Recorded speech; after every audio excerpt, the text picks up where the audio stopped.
au-delà des mesures que l'on ait pu prendre en termes d'accompagnement, il faut que les entreprises, il va y avoir des surcoûts, c'est une évidence, et que lorsque ces surcoûts sont constatés, il faut qu'ils puissent être négociés et financés auprès des entreprises. Pour que les chantiers reprennent à 100% le plus rapidement possible, il fallait poser un cadre avec des règles qui précisent que les règles sanitaires sont parfaitement appliquées.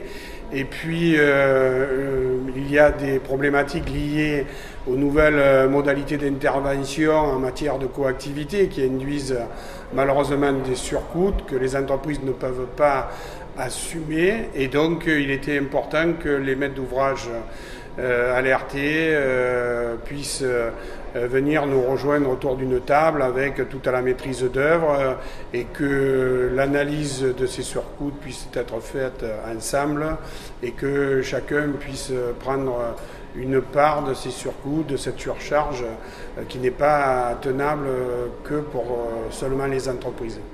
Je crois qu'on a besoin de solidarité, de bienveillance mutuelle.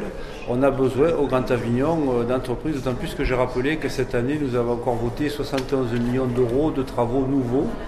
Et donc, il faut que les entreprises puissent être accompagnées dans les surcoûts qui seront générés par l'après-Covid.